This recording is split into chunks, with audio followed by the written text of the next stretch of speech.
What's up, everybody? Hollywood Will back with another review.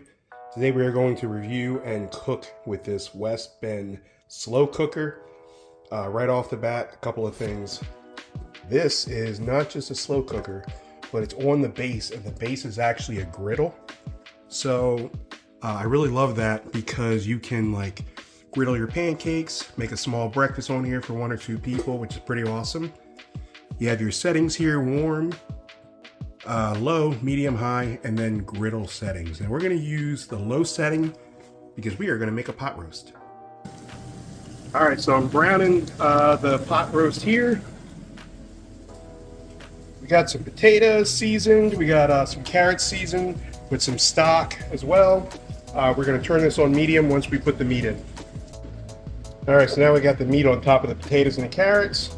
We're all ready to go here. I'm going to put it up between low and medium.